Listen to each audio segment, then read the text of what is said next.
Do you feel like you're on an endless quest to find that winning idea for your Etsy store? Navigating Etsy's maze can be quite daunting, especially when you're looking for that golden idea. Today, I'm unveiling the strategy that I use to identify new business ideas for Etsy. I call it the Mix and Match Framework. And no, this isn't another "these are the best niches to get you 1 million sales today" video. This is a structured framework that you can use time and time again to find and identify areas of opportunity on Etsy. If you're new here, I'm Daniel and I've been running Etsy stores for quite a while now. On top of that, I also have a master's degree in international business and have spent my career teaching at some of the biggest strategy, consulting and tech companies around the world. Now, I've had success on Etsy by applying tried and tested business strategies that I've learned throughout my career. And now I'm using this platform to help you in creating a smarter Etsy business for yourself. So are you ready to learn about mixing and matching? Let's address the elephant in the room, finding a winning idea for Etsy. It can feel a bit like looking for a needle in a haystack. It seems like every category is swarmed, oversaturated, and leaves you thinking, is there any room for me? So how do you make your mark and get your foot in the door? It's the first big hurdle for Etsy sellers, and a big reason why many don't ever start. Over the years, I've created something that I like to call the Mix and Match Framework. I know it sounds a bit weird, but simply put, it's a model that I use to identify different ideas for my Etsy stores. Now, the idea behind it is that there are essentially 5 different types of store that you can start on Etsy as a print-on-demand seller, and that you can mix and match different aspects of these different store types to help you to find areas of opportunity, ones that can help you to stand out in a crowded market. But before I jump into the details, I do just want to caveat that this is obviously just my opinion. There are definitely other schools of thought out there. So if you disagree with what I'm saying or you have other opinions, that's absolutely fine. I love that. Please, I would love to hear from you down in the comments below. So again, at its heart, the Mix and Match Framework is built around the idea that there are essentially 5 different types of store that you could start on Etsy with print on demand. First up is a niche store. Probably the most common type of store, and they zero in on a specific interest or community. It's all about catering to a specific audience. So for example, a store dedicated entirely to gardening or to astronomy, for example. The second store type is a product store.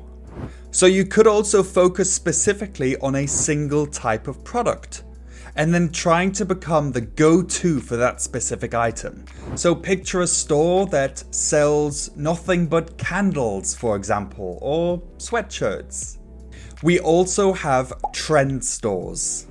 So I see a lot of stores focus on specific trends and what's popular right now. For instance, consider a store that quickly launches a line of products featuring the latest viral meme, saying, or TikTok craze, for example.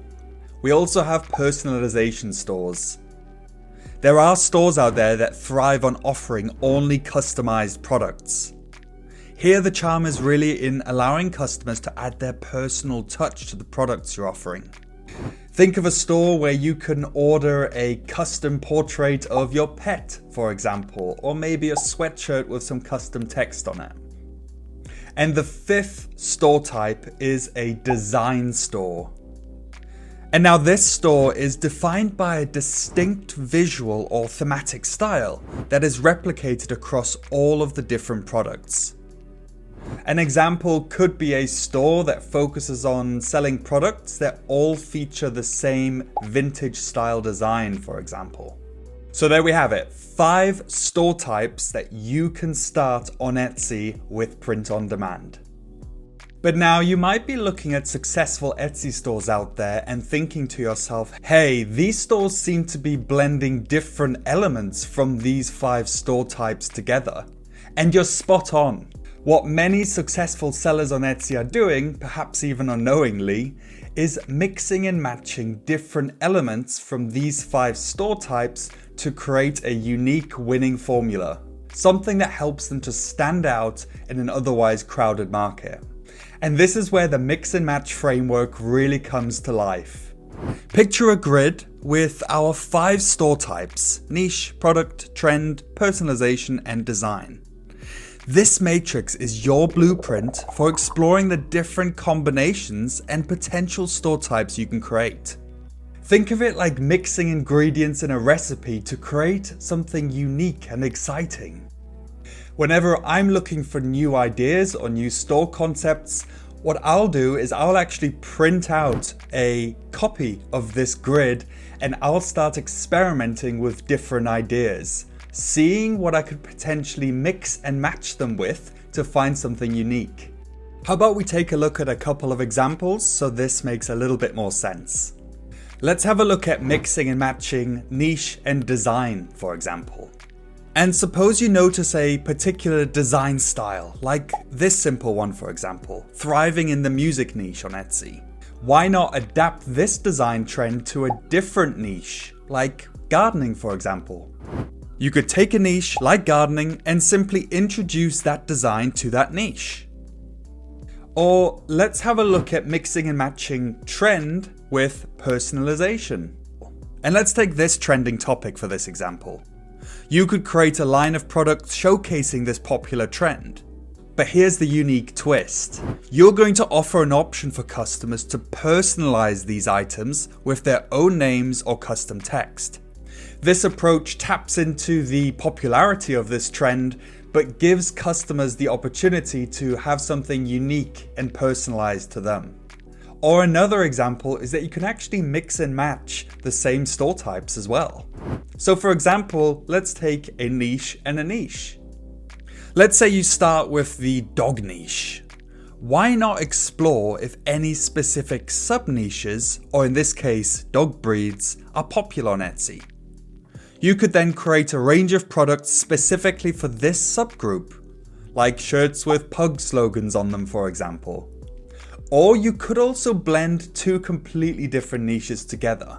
For example, why don't we play around with blending dogs and coffee together to create some new unique ideas that target both coffee and dog lovers? I'm going to be covering different mix and match combinations in future videos, along with practical advice to help you get started in those. So if you want to continue exploring, feel free to subscribe below. What I've found is that most successful Etsy stores often start with a unique blend of these different store elements, and then over time, once they've established a little bit of a footprint on Etsy, they then have a look at branching out into other store types and elements. But now if you're just getting started with this and you're new to Etsy, then to get going, what I would really suggest is to take a step back and to think about what you're passionate about. What are your strengths? What do you love doing on a day-to-day basis? Maybe you're a trend spotter. Maybe you have a knack for really cool designs. And then have a look at the market. What are people looking for that isn't being provided to them on Etsy? This is where you can fill the gap. A big part of this lies in doing really great research on Etsy to find these different opportunities. And to do this, I would highly recommend that you check out some of the different Etsy research tools out there to help you get a sense of what people are looking for and which areas are saturated. I personally use a great tool called Everbee. They have a free plan as well. There's a link down in the description. It's worth checking out.